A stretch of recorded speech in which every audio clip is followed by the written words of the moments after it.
Starting take two in 3, 2, 1, go!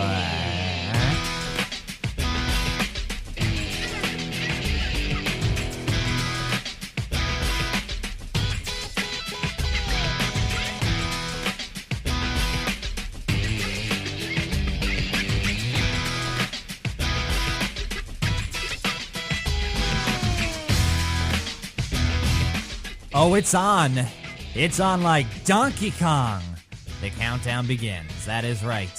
Welcome to Take Two, everybody, right here on the Voices on the Net Network. Appreciate having all of you taking the time to tune in. Rhonie and I we've returned for yet another episode of the show. Hey, Rhonie, how are you? I'm doing great. Yes.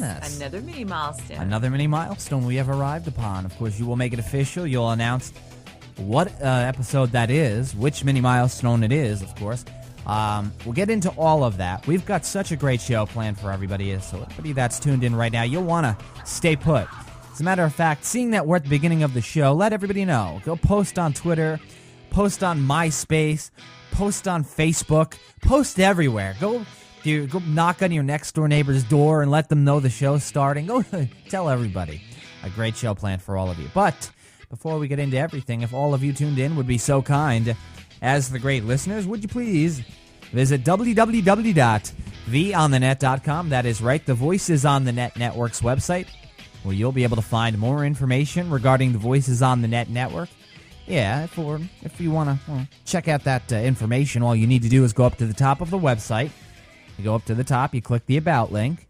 Yeah, you go up to the top, you click the About link. It takes you to a web page that will literally provide you everything you need to know pertaining to the network, and in thorough detail. Really a great guide for those of you that are new. You don't know much about this network. Rather than Rhonie and or I explaining it to you, that page gives you what you need to know. You could also check out podcasts of any of the episodes from any of the shows, and they're also available on demand format at your very own convenience, as well as articles, plenty of content, all at www.theonthenet.com. All righty, Rhonie. Yeah, that is right. Another mini milestone we have arrived upon as the countdown begins, as we trek ever so closer to the 300th episode. It's pretty amazing that we're this high up. But we are here. You're going to make it official. What episode are we at? The 29th mini milestone, episode 290. That's right. Episode number 290. Great to be here. And like I stated before, we have such a brilliant show, so many great topics that are on the itinerary. We're going to get to all of them in just a bit, but of course, we ask how Rhonie is doing. How are you, Rhonie? How are things? Hey, I'm doing great. You know, I'm excited because I finally was able to do a raid last night, huh? Yeah, I know. My first one. Was that really your first ever in World of Warcraft? You've never run a raid ever in your life? I was with you a couple times, but not in Kata raids. All right. Well, yeah, you did. You did. Yeah, and that was actually my first time actually leading a raid too. Mm-hmm. The thing is, I've run these places before, these raids, but I've always only played maybe a couple of characters fluently, so I don't know every other character's abilities and so forth. So I'm looking at the cheat sheet on Wowhead or whatever you want to call it, and I'm looking at the crowd control abilities, trying to determine which mob to crowd control. I didn't even know I was going to lead the damn thing until I was literally placed in there. I didn't mind doing it. It was my first time doing it, so clearly I'm going to be a bit rusty. But it was fun. It was fun. Yeah, it was. It was definitely fun, and like I said, I love World of Warcraft. I love MMOs in general, but glad that you came aboard and got some experience in that part of the game, because it is a fun part of the game. It really is. Casual players may like to stay away from raids in World of Warcraft, but they should at least try them out. You can be a casual player and still raid. You may not be running heroic raids, but you can still enjoy the raid scene. It's a different part of the game. It's an enhanced version of the heroic dungeons that we run all the time, with more people, there's more construction. More action. There's more action, absolutely. It's more chaotic, of course, but that's that's really what this game is all about in the raid sense. Everybody working together to down bosses. Everybody has their own role to play. That's what's so great about World of Warcraft, or any other MMO for that matter, that everybody from around the world can get together, play a role in taking down a boss. The same thing occurs in the military. Everybody plays a role, and they to get to that objective, and they to surpass that objective. Same thing plays a role on a sports team, on a team, whether it's a basketball team, a football team. Everybody plays a role. Yeah, just trying to figure out, how's this boss going to kill me? Well, what's he going to throw at me? See, that's the thing. You're saying, how is this boss going to kill me? Well, the healer's going to make sure that you're healed while you're going to try and do your part to stay out of the fire. This is a big joke within the MMO industry. Huge joke. Because normally if you were walking across the street and you saw a car coming towards you, you'd get out of the way, right? Mm-hmm. You wouldn't stand there and let the car ram into you. No. So in the game, if you see purple crap on the ground or you see fire on the ground and you're standing in it, well, would you stand in the middle of the road when a car's coming? No. So why are you going to stand in the fire in the game? Clearly that's going to what? Hurt you. Duh. Just tad. So it's a joke within the MMORPG industry. The people stand in this fight. They wonder what kills them. They blame the healers. They blame the tanks. But they're standing in crap. And it's hurting your chances of surviving because the healers can only do so much. So you got to watch what you're doing too. Right. It's very important. Unless you're wearing plate and you're very, very heavy and you can't run really regardless of whether you're wearing plate or not, fire's going to hurt you. It's not going to kill you as quick as, say, a clothy, but you're going to get hurt.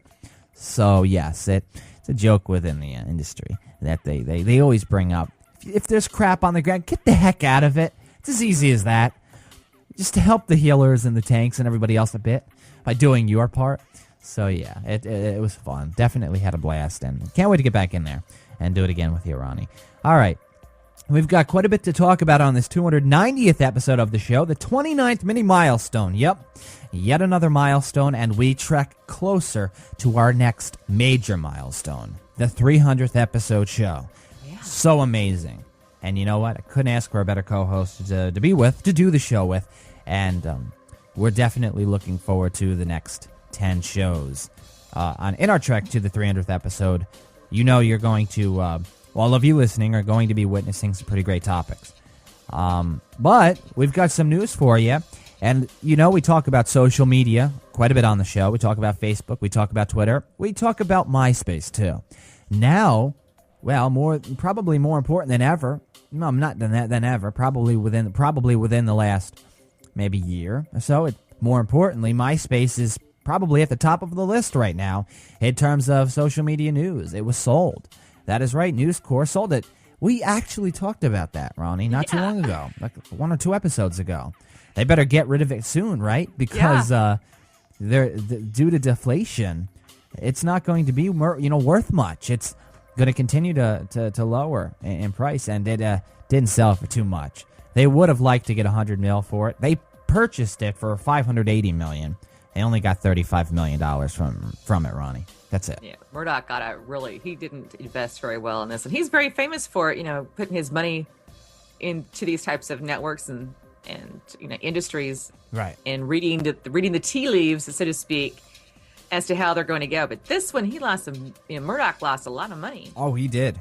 They're definitely kicking themselves. Yeah. The thing is, it was all downhill once they purchased it, Rhonie. All downhill, unfortunately. You don't want to say that. You don't like to say that because you put yourself in their shoes. If you were to spend $580 or $580, I wish, $580 million on an investment, and you were to, say, a couple of years later only get $35 million back on your investment, that's not very good. You're not going to feel too great about yourself, are you? No. So clearly you put yourself in their shoes. Rupert Murdoch, we know, is very rich, so it's not going to hurt him too much. But $580 million down to $35 million is like us losing, say, $1,000 and literally us only getting back maybe $35, $40, right? not much. But he really so didn't do anything $300 with the maybe. site. If you think, once he bought it, he did put other people in charge, but he really didn't do anything with it, as you would think that based on the other media outlets that he owns. But nothing really done with MySpace. Well, they tried the transition to more music content and artists. As you've seen, they've changed the format quite a bit, the layout, and it just did not click. It did not intrigue people like they'd hoped because Facebook was too powerful. Facebook had a grip on people. They did. They gave people what they really wanted, regardless of the privacy issues we were talking about, or anybody else was talking about. They were talking about.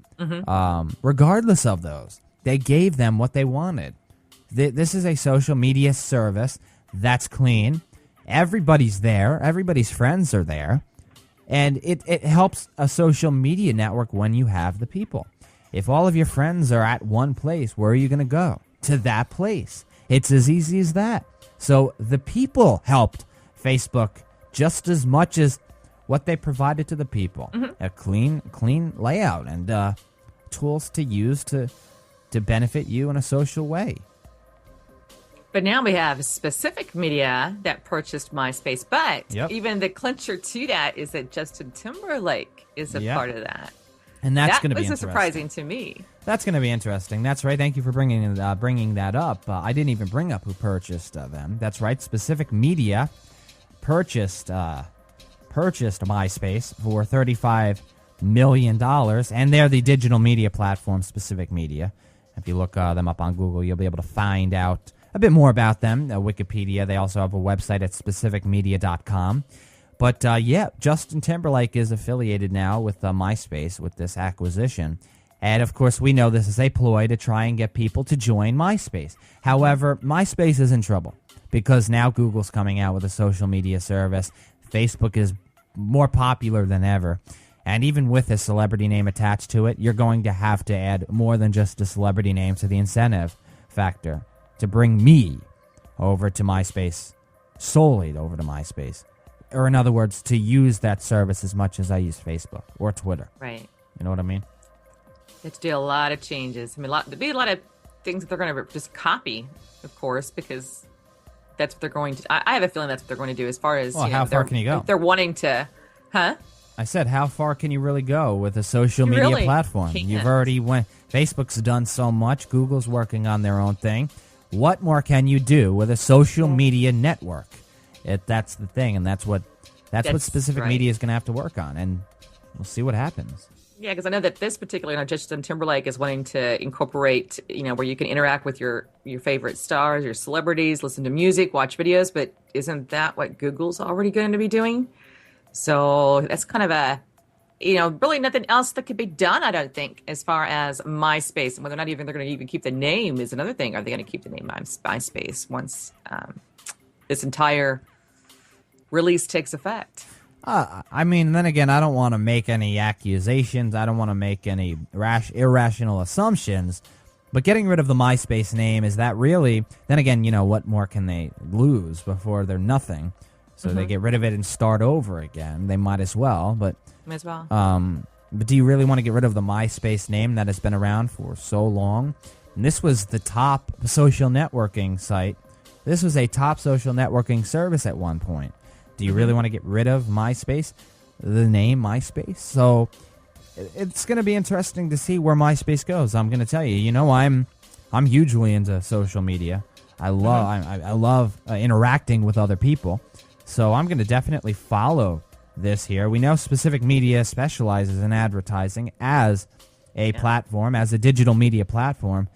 So you can't facet the fact that they are an advertising company, and they probably are the best case scenario for MySpace right now, along with Justin Timberlake, who's going to help a bit, but there's going to be a plateau you're going to need to surpass by adding something to lure people over to MySpace, over to this social media network, with Google working on theirs in a beta stage. Kind of hard to imagine Justin Timberlake from NSYNC to part owner of the MySpace. Well, Of he's course, changed hard to quite see a him bit. as a producer is also a little out there too. Well, he's an actor too. He's changed quite a bit from his NSYNC days. He's Yeah. not a horrible actor, actually. He's a pretty good actor. Yeah. And he's an entrepreneur now, and many actors go that route. They have the money to do so, they get involved with other things. They expand, in other words, so they can make more money themselves. And you got to say, $35 million for MySpace was definitely an excellent deal if you're specific media. If you're Rupert yeah. Murdoch, not so good. But if you're specific media, very good. $35 million might sound a lot like a lot of money for regular, average people, but it really isn't that much money. We talk about deflation. Back in 2005, MySpace was purchased for almost $600 million. $600 million, folks. $600 million. Yeah. And almost 6 years later, it's down to $35 million. I'd say that's a pretty intense decrease due to deflation right there. It's more than Somebody just should deflation. have said sold a long time ago. Yeah, I mean, if you would have sold this probably a year and a half ago, they probably could have gotten at least $100 million for it. They had way more users back in a year ago. They're losing $1 million a day. I think wasn't that what we said? They're losing. I mean, would that be a number that you'd be looking at and think, I got to sell when you start losing that big of amount. The New York Times reports that they receive anywhere from 30 to 35 million unique visitors per month. That is a ration of what Facebook brings in.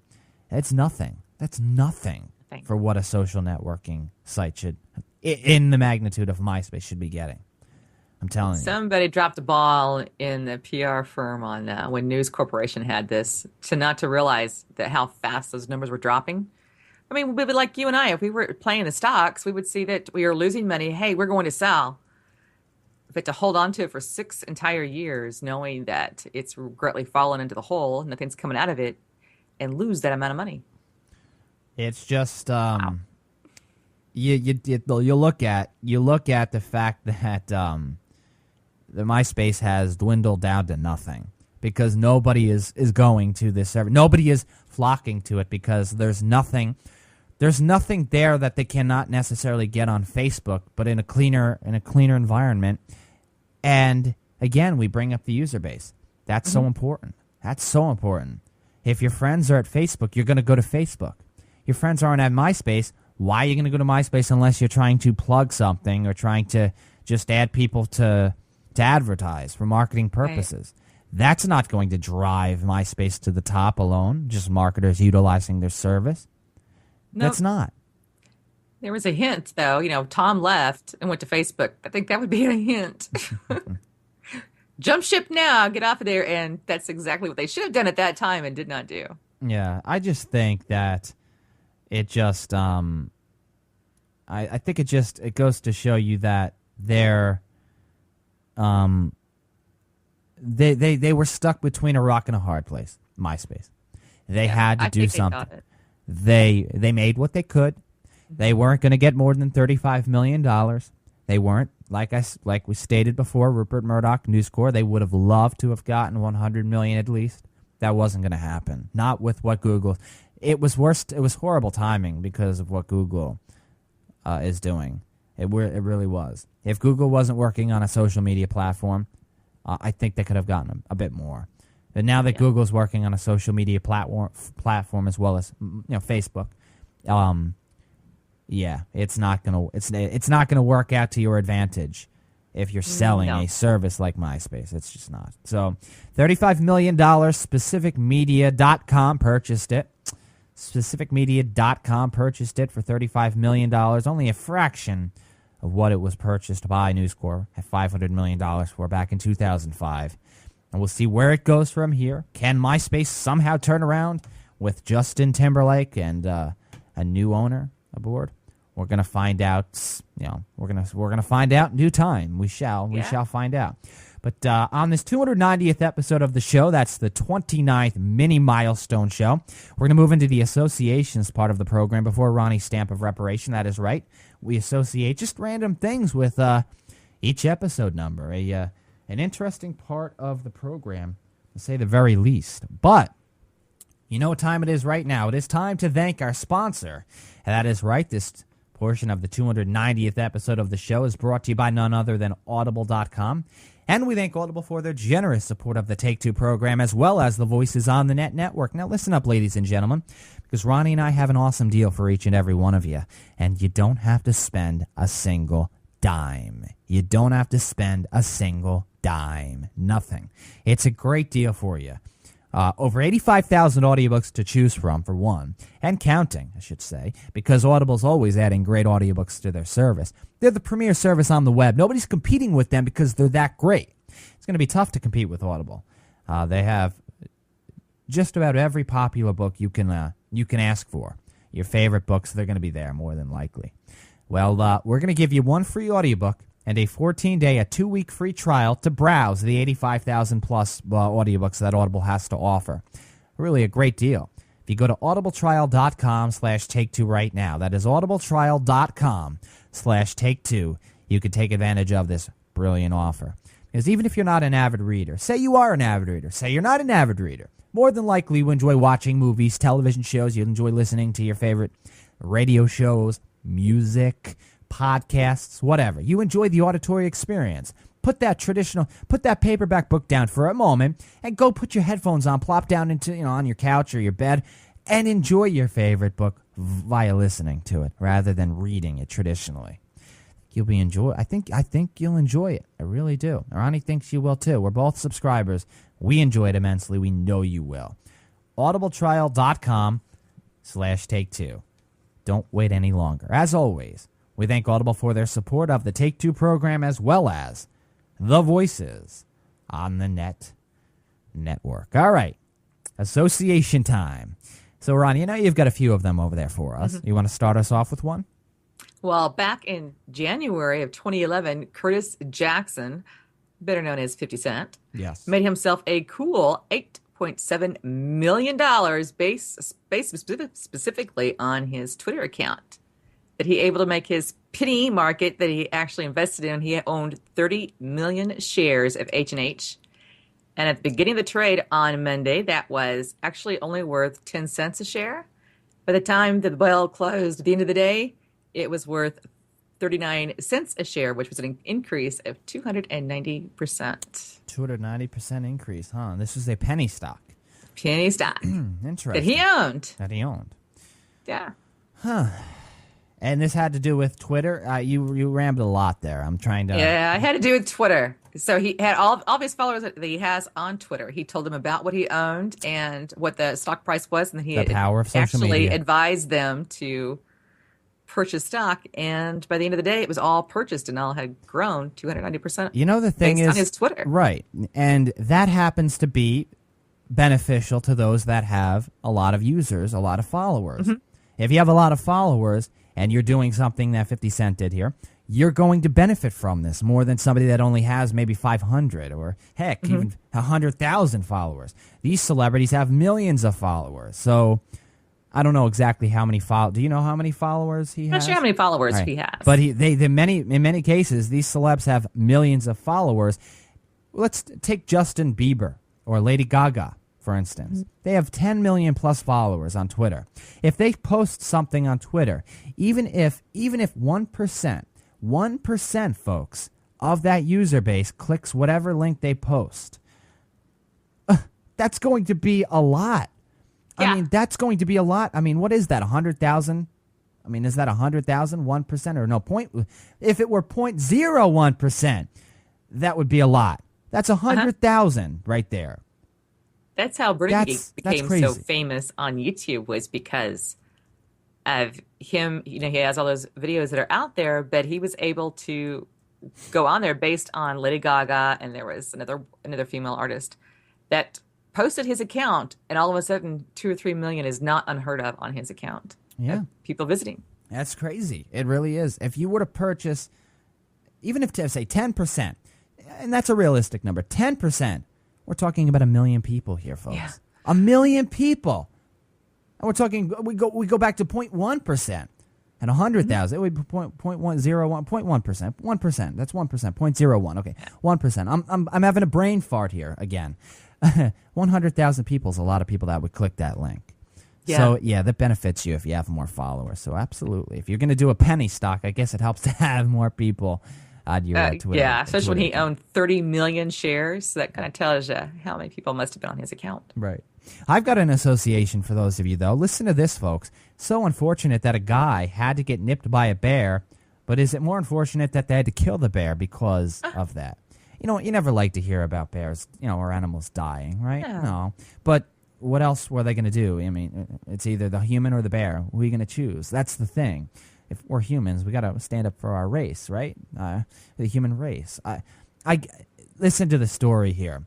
It was a homeless man. He was nipped by a black bear Wednesday morning while sleeping on public lands east of the Manasoup Kitchen in Durango. All right, the man who would identify himself as Gary, only Gary, didn't want to do to media purposes, said he was in a sleeping bag at about 4:30 in the morning when he had heard a bear right beside him, breathing heavily. Imagine that. Now, he lay still as the bear sniffed a bag of clothes next to him, then began sniffing his sleeping bag.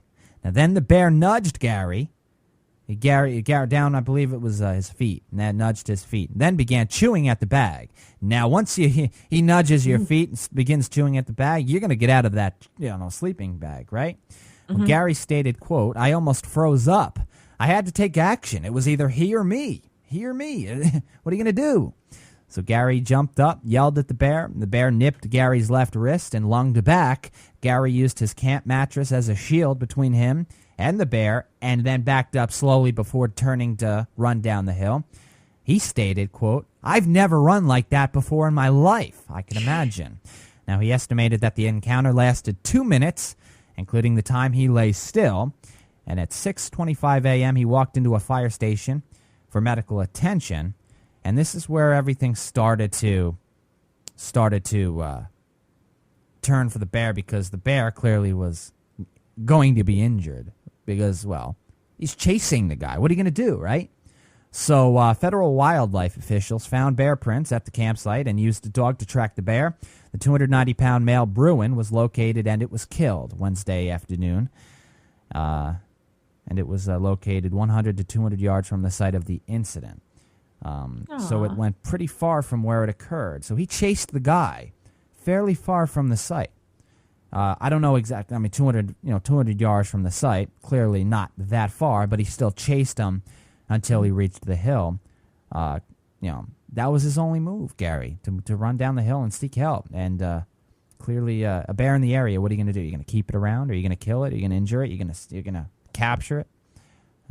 So. An unfortunate story on both ends, really. Yeah. But, I don't know. With bears, we've kind of taken over their territory to a degree, so they're hungry, they're coming out. Arguably, yeah. I mean, animals deer, they don't have any place to go, right? Then animals. Yeah. All right, what about an association in the funny law department? You have one for us? Yes, I do. Tombstone, Arizona, otherwise known as the town Too Tough to Die. It is illegal for men and women over the age of 18 to have no less than one missing tooth visible when they smile. Oh boy. So this is actually a territorial law, because when this law was placed in effect, there was no such thing as Arizona, and there was also no such thing as a city ordinance. Right. So it's actually called a territorial law, which is based on 7.4-490 of 1890 when this law was put into effect. So if you were missing a tooth and over the age of 18, don't smile. Are they going to pay your dental bills, everybody's dental bills in that area? Did they have dentists back then? I don't know. I'm not sure. Would it be a wooden tooth? And when was this? Sure. How far back? This is in 1890 when it was passed. Oh, yeah. It's called a territorial law. Well, in 1890, yeah, I would assume that they wouldn't have the technology that we have now, obviously. But why they didn't have pliers back then? Yeah, but that would be breaking the law, wouldn't it? It'd be aiding and abetting if the dentist pulled your tooth and then you couldn't smile. Well, you said that if you, understandably, but you would use maybe if that's all that was available, pliers to plop a tooth back in there. I'm just saying, you could grab a tooth with a pliers and plop it back in your gum. I don't know. It's 1890. It's way back when. 1890. I don't know. Wow. Did he have false teeth then? I don't think. Unless Crazy. bite the bullet and have it pulled. I guess so. Ouch. And I'm one that, if I have a cavity, I want my unless it's in the front, but if it's in the back, just pull the damn thing. I have enough teeth to take care. Take care of. See, I still have baby teeth. I have my eye teeth that are still the original set I was born with. I still have my wisdom teeth. My final wisdom tooth is coming in right up at the top here. My final one. I still have all of my wisdom teeth. Now, everybody says get them removed, but I'm like, I don't know. They're not bothering me, so why do I get them removed? Why should I have to go through that hell? But I don't know. It's going to be a decision I'm going to have to make. All right, we're going to get into Rhonie's stamp of reparation. This is the part of the show, Rhonie's part of the show, where she basically, she speaks, she chats, she talks. Chats with me. I add my input, but she talks about something that she may be against or something so crazy where she can't take it, she has to talk about it. Rhonie's got the mic. Here you go. Rhonie. And today is one of those days. Veterans in Houston, they're in an uproar. Hey, I am in an uproar. All veterans should be in an uproar. And I'm going to let you have it here, veterans. This is in Houston, Texas. The Department of Veteran Affairs has decided they are going to censor from anyone using the words God or Jesus during a funeral service at the Houston National Cemetery. How many times has this been a case in so many ways? It doesn't even have to necessarily include veterans or the military, whether it's schools, whether it's censoring prayer, censoring religion. It's a big, This is a little bit of a debate. twist, though, because the National Cemetery are for veterans who have served in the military, rightfully so, protect that First Amendment right of freedom of a quote speech. But the government is now turned their backs on the military in Houston, obviously, because now they were trying to state that they tried to prevent a minister from using the words "God bless you" in one of his ceremonies. So that means that if we sneeze and you say ridiculous. "God bless you," that is so you're in trouble. Ridiculous. And not only that, JJ, listen to this. They had to put an injunction against the Houston National Cemetery from preventing this from happening. But now they want before you can have a memorial service there, for any member of the military that, by the way, fought for this right, they have to go and submit the type of prayer that they are going to say to the government for approval. Excuse me? When in fact, when you can go to Michigan, get this, the college there in Michigan instilled two pools for the Muslims to be able to go in and wash their feet in accordance to their religion. However, you cannot say the prayer, you cannot say God, Jesus, or anything else on campus, but we can take tax-paying dollars and build 2-foot baths, known as the little pools, on the university with our money. But yet, military who fought for this country, fought for the protection of the United States Constitution, are being negated that right. I want to know, Rhonie, where this religious hostility, what the hell? Come on now. What is the problem with people believing what they want to believe in? That's right. I'm Catholic. I believe in God. I believe in heaven. What? You're going to penalize me for believing in God and believing in heaven and being Catholic? You could be Protestant. You could be Christian. You can be Jewish. Whatever. What is this religious hostility? Stop already. It's ridiculous. And these are veterans, too.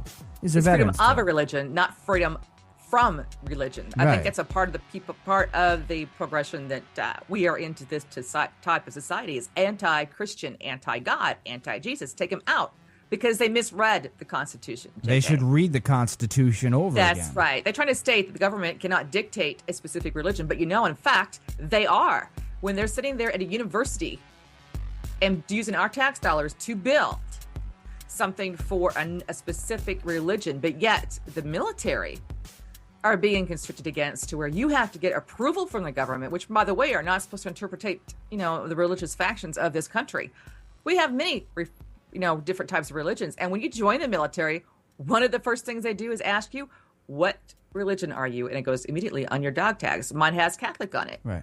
So when I die, I expect to have my due rights that are based on my religion. And that is exactly what they were trying to do at the Houston National Cemetery.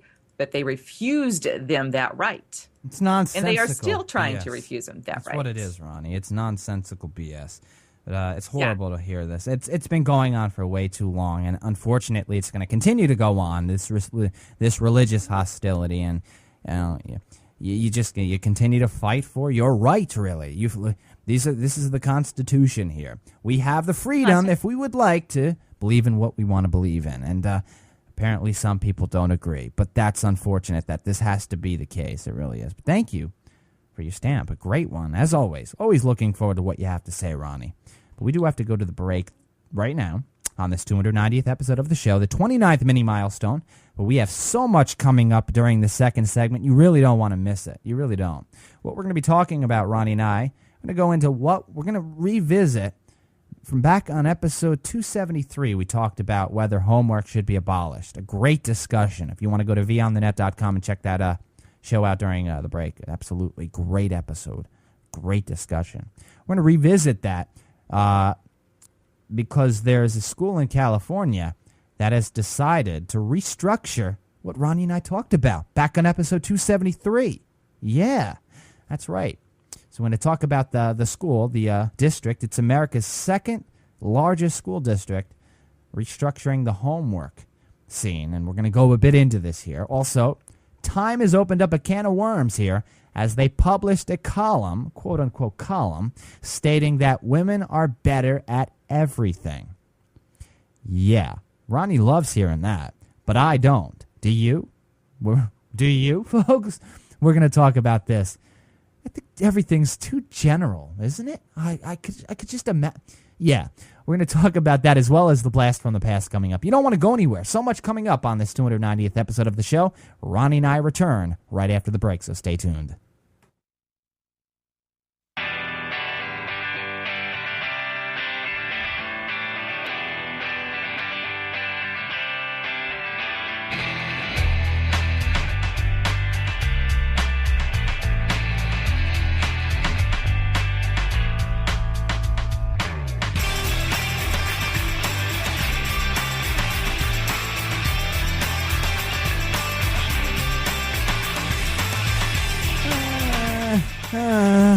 Goodbye, sweet air.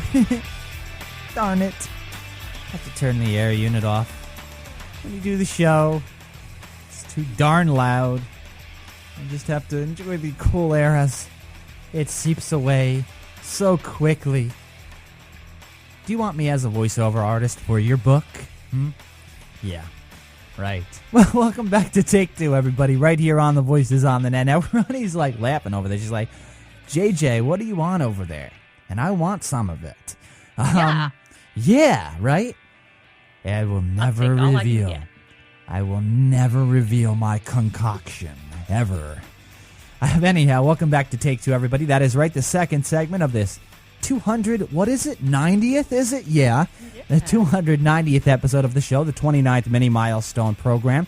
Glad to be here, glad to be back. We have a great second segment planned for each and every one of you, Rhonie and I. We're going to be talking about, we're going to revisit back when we talked about it on episode number 273, whether or not homework should be abolished. Well, we may not feel it should be abolished. We did say it should be restructured.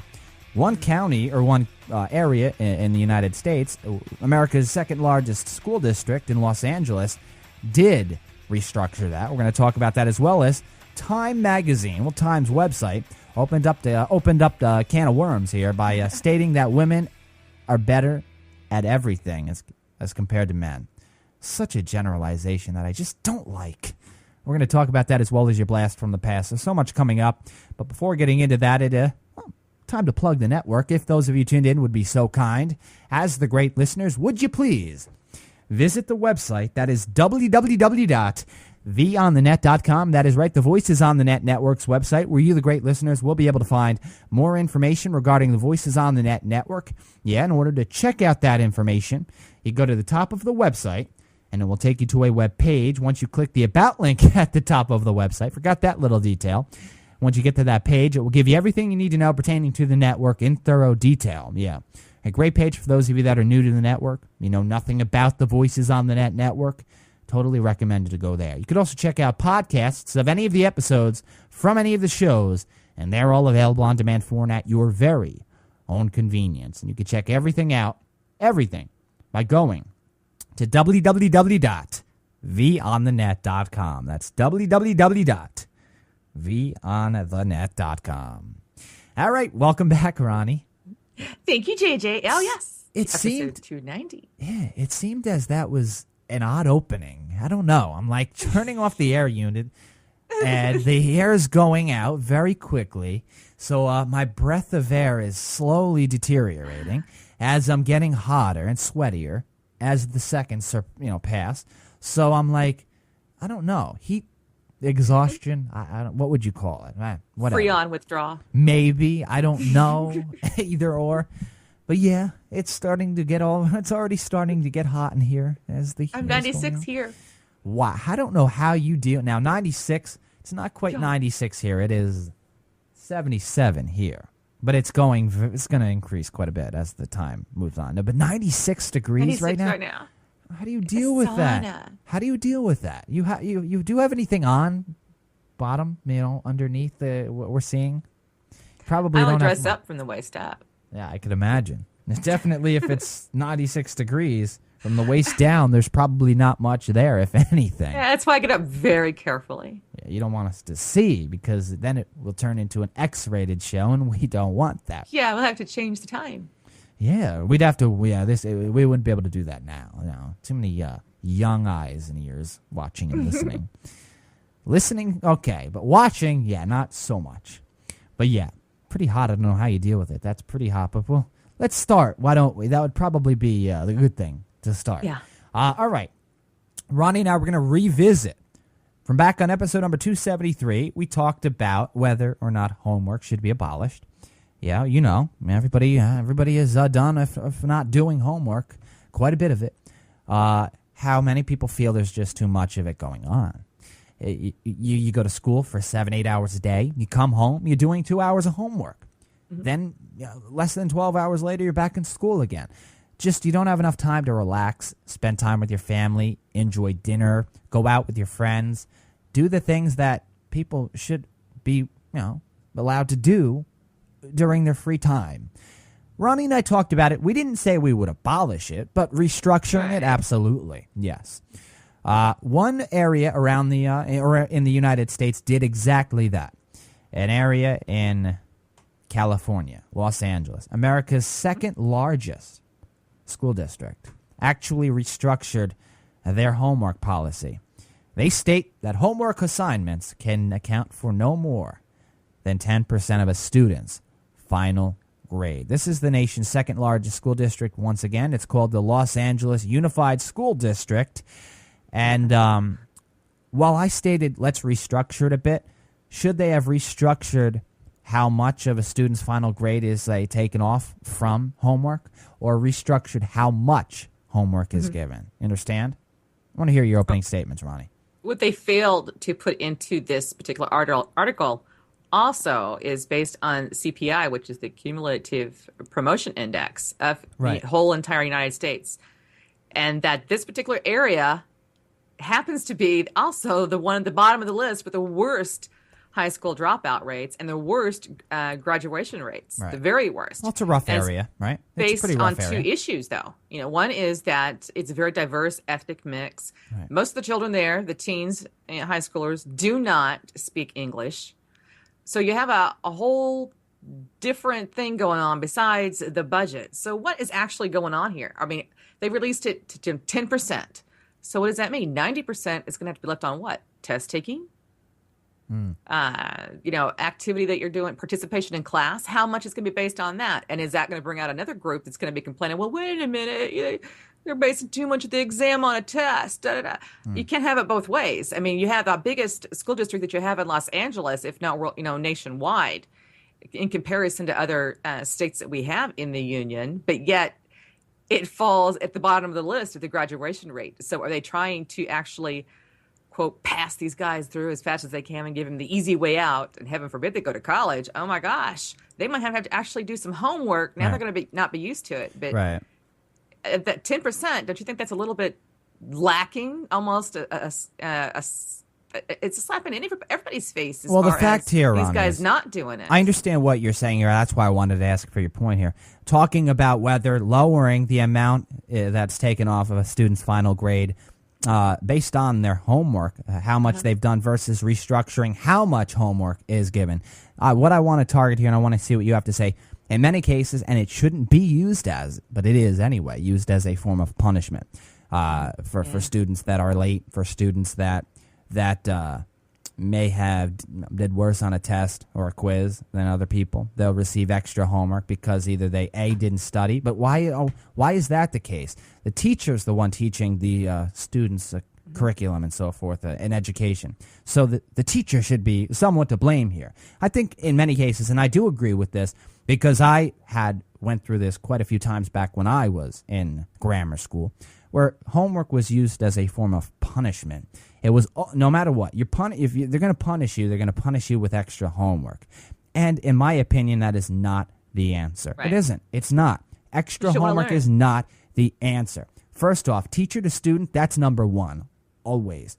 Always. What you learn from your teacher is very, very imperative, very crucial to how well you're going to do.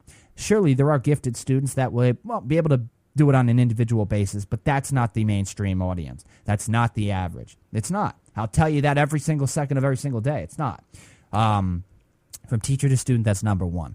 Extra homework's not the answer. Restructuring it to there's participation. There's in-class participation. There's tests that are going to be included in extra credit. I think I don't think teachers do enough extra credit, in my opinion, personally. Now, I'm reading some of the comments here on Time.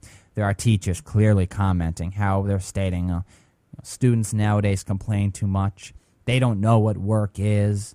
No, they have it so much easier than we did 25, 30, 35 years ago.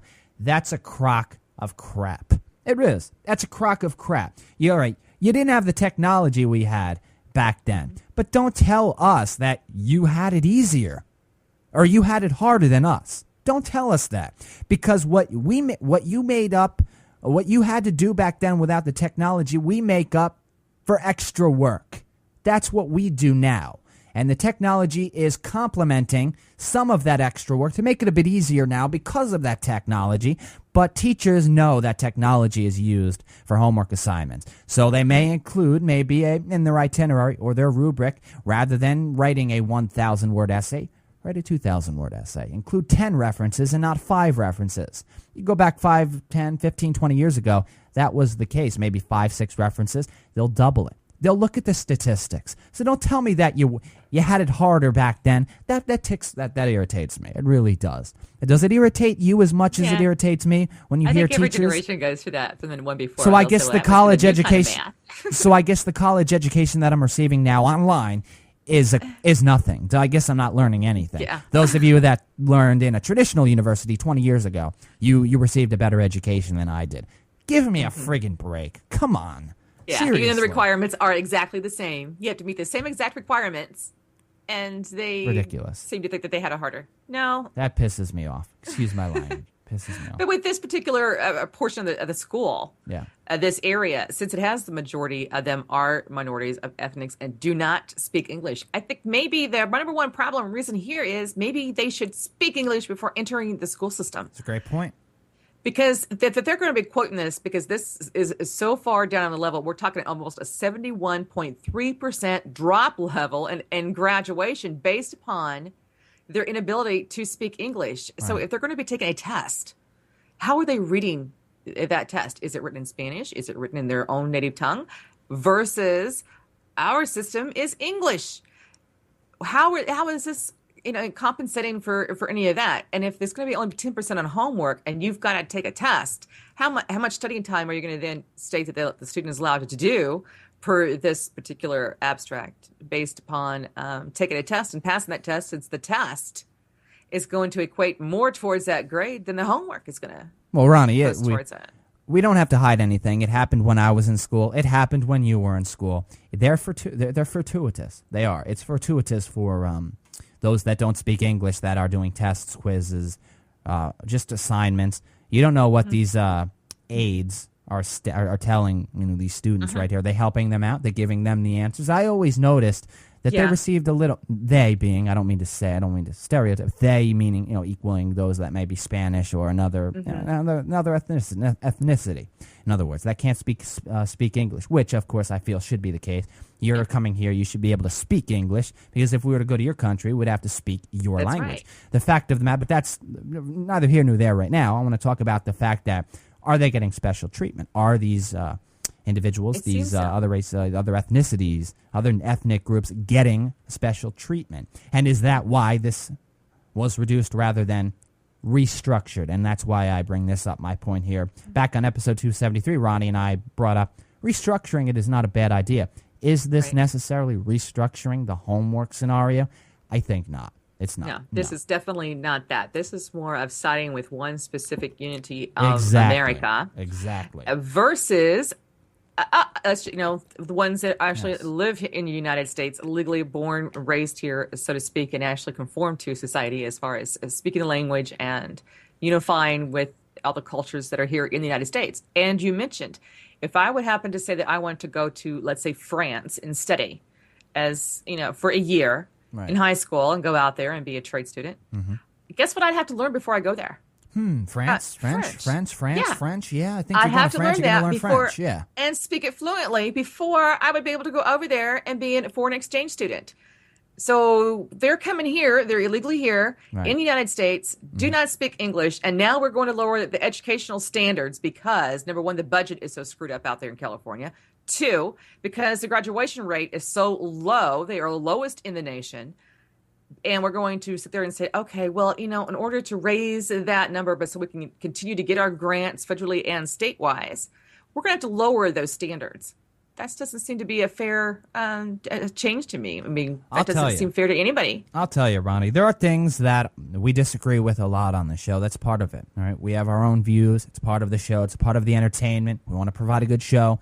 Anything we disagree with, we pick topics that we typically will be hard set on, and we will go against each other. I couldn't agree with you more. I couldn't agree with you more right now with what you've stated. Absolutely, with this here. Going back to the restructuring, which it's clearly not, in my opinion, and Ronnie's as well. Let's go into a bit of the information surrounding this. The policy states here, while, quote, homework is a formative tool for practice towards mastery, studies have shown, that by limiting the weight of homework towards a student's academic grade, a truer picture of the student's knowledge will be reflected in the achievement grade. What study? I just want to know that. Listen, I'm not against restructuring homework, but the studies that show limiting what's taken off of a student's final grade, what study indicates that right there? Not restructuring the homework, how much is done. This is different, taking percentage points off versus restructuring the amount of homework, because students can still slack off. They could still slack off with the same amount of homework. You haven't changed the amount. You haven't changed the workload. You're just simply adding the fact that they can not do as much homework as they did before and still pass whatever class they're going to pass. Right? Is that what it's right? Is that what it sounds like to you, Rhonie? They lower the standards. And the only study that was ever done, and I don't know what study they're referring to, but the CPI has already done the study work as far as how bad the education system, not actually as the system itself, but as the student ratio as to the dropout rate, the number of students that are not speaking English. And, teachers should not have to, when they're living in the United States, have to speak 15 gazillion different languages to teach their students. I mean, that should be a forte when you enter into our educational system, that you must be able to speak a certain language, because that's just how the United States, that's us. If you want to speak a different language out in society, that is different. But I think if we're paying for it, why are we slacking off now and giving somebody a free pass because of the lack of diversity that's in the system? You're just trying to state that, okay, the ones that live here legally wise or that were born and raised here have to meet a certain standard ratio versus those that do not get a free pass compared to those that are from here. We have to work harder. Right. I'm not giving that free pass. Oh, absolutely. Now we go over some of the content here. This is an article on Time. Headlined, Los Angeles gives students a break on homework. And we're talking about it here, Rhonie and I. We went into this really quite a bit back on episode number 273. If you want to visit vionthenet.com, you can check that episode out. A great discussion that ensued as to whether we feel homework should still feel whether homework should be abolished or not. So we're kind of continuing it with this, seeing that the article and the story pertains to what we talked about. But continuing with the policy that states the homework is a formative tool for practice toward mastery, blah, blah, blah, blah, blah. With the bold move, LA Unified joins an increasing list of school districts nationwide who have placed limits on the amount of homework assigned the students so that kids can spend more time with their families on extracurricular activities, sports, and hobbies. Now, that is so misleading because didn't we just talk about how restructuring the amount of homework that's given is what we're necessarily for? Yet the headline and the beginning of the article states that they're going to limit the grade that's taken off on a student's final grade. Now they're bringing up the amount of homework that's assigned. So that's what is. I waited till the end to bring this up because the article is quite misleading in that aspect. I believe it's the original. They're taking 10% off of rather than an increased amount on a student's final grade for a student's final grade. But with this, shows it's a bit misleading because what are they going to do? They're going to do one or the other? Are they going to do both? Are they going to do? They're going to do both. That's pretty ridiculous right there, isn't it? All you have to do is just show up. Exactly. You pass. So it has to be one or the other, and we would be willing to bet that it is the 10% right there. They have to definitely change that part of the article. As a writer, I noticed that right as I read it, that placing limits on the amount of homework assigned is not the same as lowering the percentage points at the end of the semester or school year or whatever. So just wanted to go into this, and I'm glad we did, because it goes to show you that there are those out there that feel that at least are in the same ballpark as what we talked about back on episode 273, that there's too much homework provided to students. However, how this was done, sorry, it was wrong. It's extremely wrong. Very extreme. Yeah, it should have been done another way. They need to restructure the foundation of the homework provided rather than lowering the grade received by doing the same amount of homework, because that's not going to help anybody, because that same amount of homework that's given, that's just stating that students cannot do as much of that same amount of homework as opposed to before, because they're not going to have as much taken off. So it's offsetting right there. It's not going to do anything, in my opinion. I think all I've done was just lower the standards of our educational system. I mean, we already have a problem worldwide as far as our system. And then you think about college. These same exact people are getting also a relief when they're going to college. They get in-state tuition, to where if you and I wanted to go to the same state, and we are from America, have to pay more. So the system seems to be more slanted towards those that are not legally here or speak it from a different culture versus those that actually are from here. They kind of put two and two, place two and two to each other, almost as if they're enemies. Versus, but what about the equality that we're supposed to have in our system? Absolutely, I just think it needs to be restructured to cater to students In other words, to cater to students' personal time, because they're at home. They're not in school when they're doing homework. They're at home, so you have to put that before homework. You have to. You need time to relax. You need time to breathe. So put that into the perspective, place that into the equation, and see what you get. It'd be interesting to see where schools go with that. All right, we've got to move into the next item on the itinerary. That is right. Time has opened up a can of worms here. Yeah. Seems finally. I know. Ronnie's saying finally here, but we have to revolt. You, all you males out there, and we have to revolt here. Believe me, I've quite a bit to say here about this. Anyhow, Time has opened up a can of worms, headlining the article, Why Women Are Better at Everything. And it's gone viral now. We're going to talk about this quite a bit before heading into the blast from the past, so you want to stay tuned to what Rhonie and I are going to be discussing. What are we chatting? Probably debating on during this next item on the itinerary. But before we do that, It is time to thank our sponsor. That is right. This portion of the 290th episode of the show, the 29th mini-milestone program, is brought to you by Audible.com, and we thank Audible for their support of the Take Two program as well as the Voices on the Net network. Now listen up, because Rhonie and I have an amazing deal, an amazing offer for each and every one of you, and you don't have to spend a single dime, not 1 cent. No, we're going to give you one free audiobook and a 14-day, a 2-week free trial to browse over 85,000 audiobooks at Audible. Really the premier service on the web. And again, you don't have to spend a single dime. All you have to do to take advantage of your free audiobook and the free trial is go to audibletrial.com/take2. Check it out now, audibletrial.com/take2 to take advantage of this brilliant offer. You will be glad you did. As always, we thank Audible for their support of the Take Two program as well as the Voices on the Net network. Once again, the link is audibletrial.com/take2. All righty. So time did open up a can of worms here by headlining a column titled, Why Women Are Better at Everything. Now, I want to hear what you have to say, Rhonie. I just want to know something here. Everything is a very general term. I don't think you would disagree with that. So, in other words, women are better at weightlifting than men. How is that possible? I want to know. So women are better, if you're in the voiceover industry, at using a deep voice that a client wants from a male.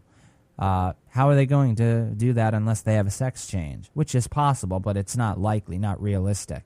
Just as clients would want females with a high voice. Males are out of the loop there. So there's a line drawn. There's a balance. I think deep down inside, even though you love the headline of this article, you're a realistic person.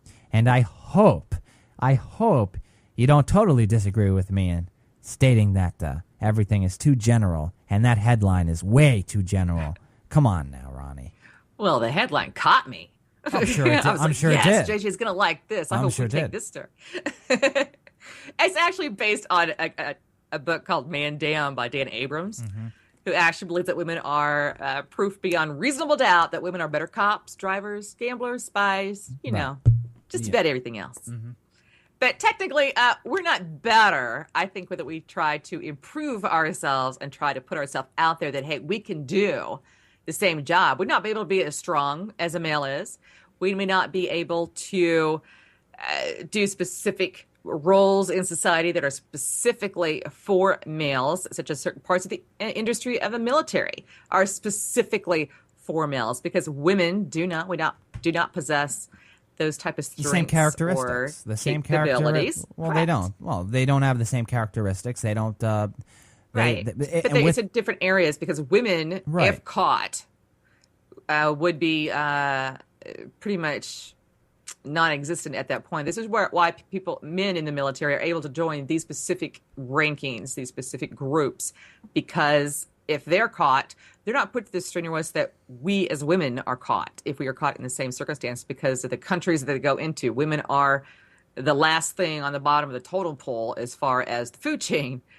That's why the men are put in these positions. But women are coming out. Now, anybody do you believe that women should have equality in society? I mean, equal rights on a job that, does just say that a woman wants to be an attorney and she's out there. Should the women be treated and given a fair chance just like the males are? Absolutely, 100%. Absolutely. Well, but the fact of the matter, listen, that's the definition of a feminist. Rhonie, I understand that, but you also got to place into perspective that while we all want there to be equality, the fact of the matter is that there are biases out there.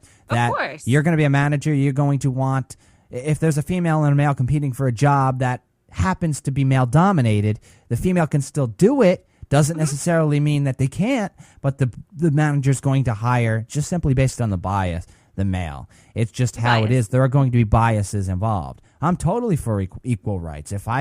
Absolutely, but you also have to place into perspective that there are certain things males can do better than females, and there are certain things females can do better than males. Now, mental capacity and mental ability and so forth, and this is where I want to add the fact that this has to be pseudoscience, because no science is going to be able to tell you who's inferior versus somebody else. Yeah, you can go over the whole testosterone versus estrogen debate there, whereas females may not make as many risky moves because they don't have testosterone, where males that are on a roll tend to have an increased heightened state of testosterone, and I must have high testosterone. They'll take more risks and so forth. There's so much more to it than just that, though. Yeah, that may be the scientific part of it, but I think it's more pseudoscience than regular science. I really do. I think it's based on more theory than anything else. Because I can't possibly, I'm not a scientist, but being realistic, I cannot see there being something that will be able to prove that a female is going, or a male is inferior to a female. I can't. It just, because there are so many things that males can do, and I mentioned a couple before that are clearly going to, or just one before that. You're going to tell me that males aren't going to be able to lift weights more efficiently than females? It's just the way their bodies are made as opposed to a female. Now, the mind is noticeably different. Absolutely. Just because a male may be smarter than a female at one business doesn't mean a male is smarter than another female at another business. Doesn't mean just because somebody has a higher IQ than a female doesn't mean they're necessarily smarter in other subjects that the female specializes in. There are anomalies that are involved here. I think you would agree with that. Yeah, I agree with that, definitely. But I think women have actually inserted themselves finally in certain areas that were strictly for men. So I'm hoping that some of the bias comes down in our society, but I highly doubt it because it's a generational factor, I think, that we're dealing with right now. Because, it wasn't until, 20 years, maybe 30 years ago, when women were not even allowed in the military. Women were not even allowed on a police force, except you were just behind a desk. You weren't allowed to go out into the field. Women were actually expected to even go to college. It was mainly a male-dominated role. And for females to go to college, it was like, you're supposed to be home, barefoot and pregnant, taking care of the house, the kids, the husband. And she was basically, that was her life. And college was basically a male-dominated role. And now that has changed. Other doors have opened for women. So I wouldn't say that we're better. I think we're just more able to express ourselves and enter into these domains and bringing down that kind of bias ladder, and the glass ceiling is finally starting to to shatter than it was before. Because you used to be able, females could only go so far in a corporation. Now women can own corporations. Right. Before they weren't even allowed to even own farmland in the olden days, because that was considered women owning property. That was a no-go. So if her husband died, she therefore had to give up that land because, women were not allowed to own property. Right. But we've come a long ways. Now to say that we're better, just for kicks and grins, I would love to say we are. Well, I know you love to see that. I know you love to, to see that and so forth. Back in 2006, there was an interesting article on MSNBC. I remember this article like it was yesterday. I really do. Out of Washington, stating how women were passing men in many academic fields, and more women were attending colleges and education, becoming more educated. They're not staying home, attending to the kids and so forth. They're going out and becoming more independent. I think that's great. I absolutely do. But I think utilizing everything is too general of a term in a headline, and that's exactly why they did it, to spur these debates and so forth. But if it's based off of pseudoscience and theory, the writer seems kind of irrational by placing that term everything in the headline. That's just my opinion. Now, back in 2006, the article that I remember ever so greatly, talking about how women are passing men in many academic fields, how they're earning a majority of once male-dominated degrees, and so forth. It was great to read. I remember it like it was yesterday, and that's good. That's a good thing. That's a positive thing, because obviously, if more and more females are becoming independent and they're starting to work and they're starting to go to college more and this, that, and the other thing, become educated, as where men maybe used to be in certain fields, that increases the competition. Competition, spurs innovation. We know that. That's a good thing. If females can utilize their minds just like males use their minds, that's a good thing, in my opinion. And that's where what I, and you too, Rhonie, spur, even though you love the headline, you're realistic, spur from the line that's drawn right down the center of this generalization that has spurred a lot of comments, a lot of sexist comments. And the comment section is really loaded. I mean, right. There's a few males on there that feel very just not too happy about the women being. This is the thing, though. Better. This is the thing, though. the males that are going crazy over this article are taking too much into it. They're looking too much into it because clearly this is not the truth. And people need to understand that this is not the truth. Everything is a generalized term. They use the word everything. Because that's not true. That's not true. It isn't. It's false. Any female that believes that they're better at everything than a male is wrong, because they're not better at everything. So you're going to tell me everything. How are you better? How is it possible that they're better at everything? Are they better at certain things? Well, that's even a generalization, because there are certain females they may be better at, in certain fields than other males, but there are also other males around the world that may be better at certain females. There's so many people out there. The odds that are conducted within studies and so forth are so immense that it's hard to put a number or an overgeneralization like everything into the picture here. How are you going to do that? How? You can't. No. Plus, you take one male and one female. Both have the drive and both want a specific position, or they're in this position already in the specific profession. I mean, the female is going to try harder. She's going to try to outthink him. She's going to push herself and drive herself, less complain, because this is what she wants. She's got that drive, that power, that she's going to go in there with all of her battle guns ready, locked and ready to go. The male, I mean, this is just not the species, not the women's species, but just one individual against another individual on the opposite sex. Then the male ends up becoming, well, you're a female, you're in my territory, I'll show you. So I think it depends on what your push, your drive, your determination, and how much you want it based on an individual basis is whether or not you're better than somebody else. Right. Well, that's where the debate lies right there, and so forth, how, the composition of a family has changed noticeably, that many more females are the breadwinners. And, in my opinion, chivalry is not dead. In my opinion, the male should make the money. The female should take care of the kids. I am for that 110%. I'm not going to change my views on that. When I get married, I'm the breadwinner. I make the money. I pay for dinner. I pay for you. That's how it is. I mean, you can be independent, but it's just how I look at it. The male should be the breadwinner. That's if you look at it in a chivalrous type a viewpoint.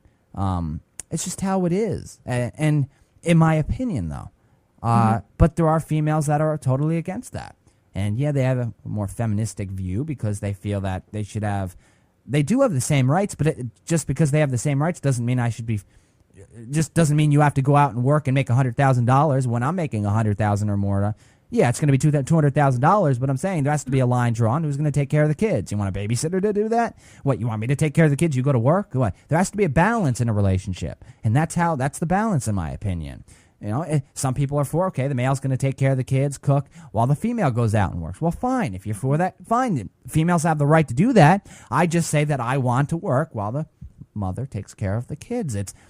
And works around the house and does whatever that she's going to do. And she can go out with her friends, and she can go out and be independent. Nothing wrong with that. But it's just too much of a generalization. But I'm glad we did talk about it. I always great to hear. I like what Abram says. Yeah, I'm sure you do. Then again, I hope, and I know you're not, but I hope you're not. I hope you're not turning into necessarily a feminist. No, but I like what he said about the lightning purposes. I'm sure you did, but it seems that it's a very feministic article. Very. But I like the line. Well, I'm sure you do. Rather than a gender equality, it seems like it's not.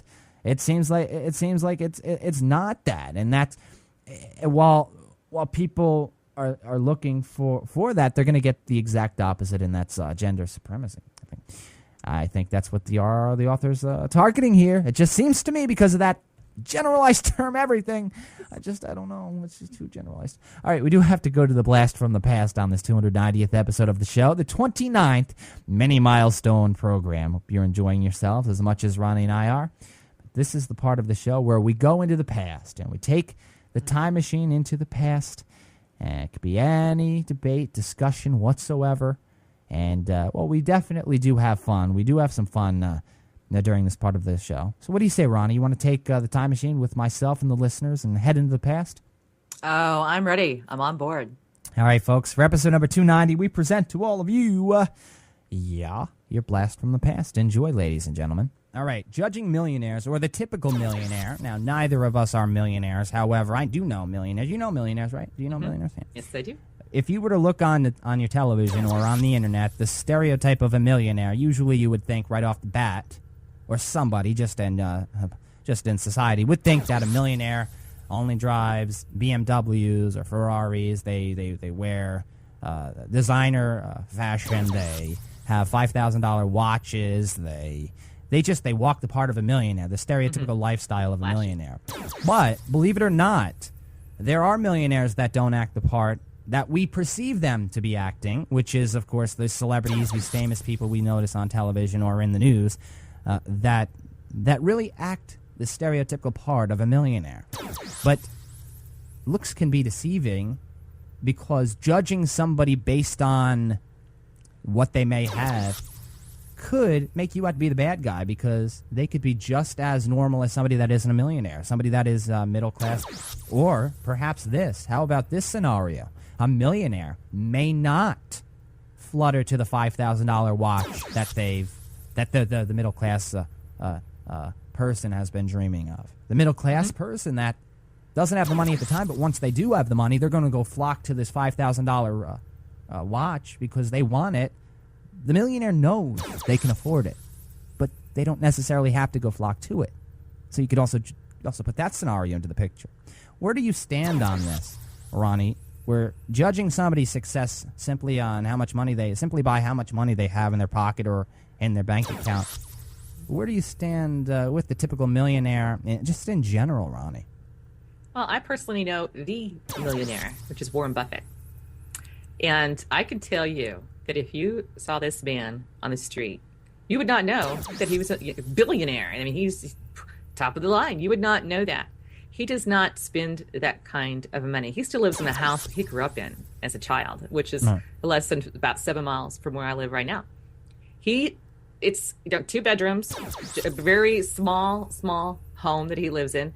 He's very humble. I mean, I was in the same movie theater that he was, sitting next to him, and I had no idea who he was at the time. And that's been a few years ago. I've seen him a few times since then. He lives a different lifestyle. He doesn't put that out there because money isn't what some people think that millionaires think that money is to him. Although he shares it, he doesn't actually just enforce that I'm a millionaire, you must look up to me, therefore I'm special. He plays the opposite. And I think that if we would go out on the streets, you see people that think that they're rich in different ways as well. Wealth could come monetary wise, wealth could become what they have in themselves and what they have versus what they don't have. Depends on what their focus is. So I think that kind of depends on your mindset, because I have been on both sides of the spectrum with friends on both sides, where I know the billionaire and how he lives. Then I know those that are not wealthy, but try to live and play I want to be wealthy aspect, where they're living less than paycheck, everything's hot. They don't own a single thing that they have in their home, and they want people to think that they're rich. When really, richness comes from within in that aspect, but they're living way and over beyond their means to kind of keep up with the Joneses, to give a perspective on themselves. They're still not any happy. Right. They're not any happier if they had given them money. They would just spend that much more. Right. That's such a great discussion we had right there, talking about really how, the quality of somebody is based on the amount of money they have, that people are ranked based on the money in their pockets or the money in their bank accounts. It's because I want to use an example here. Teachers, they don't make anything. Nothing. Mm-hmm. They don't make anything as compared to say a radio DJ working at a big time station that talks about, vulgar things, farting and burping and boogers, and they're making 10 times the amount of a teacher. Should that be the case? Teachers are shaping our future here. So, you just think about because people look up to radio DJs and celebrities and so forth. I just use the radio DJ because I know for sure, even though the amount of money is not comparable to, say, a celebrity, it's up there a lot more than a teacher, that's for sure. So, remember that one like it was yesterday. Same here. Mr. Warren Buffett. All right, we do have to go. That's all the time Rhonie and I have for this 290th episode of the show, the 29th mini milestone. The countdown's on, folks, to the 300th episode show. Only 10 away, less than 10 away now. Will you join us for the next one? Absolutely. Hope you will, because we'll be back for the next one to do it all over again. And, well, you know what? Won't even be that long, to tell you the truth. We don't even give you the chance to miss us. We'll be back, though. Until then, much love to you all. Bye-bye, everybody. Take care, everyone. Bye-bye.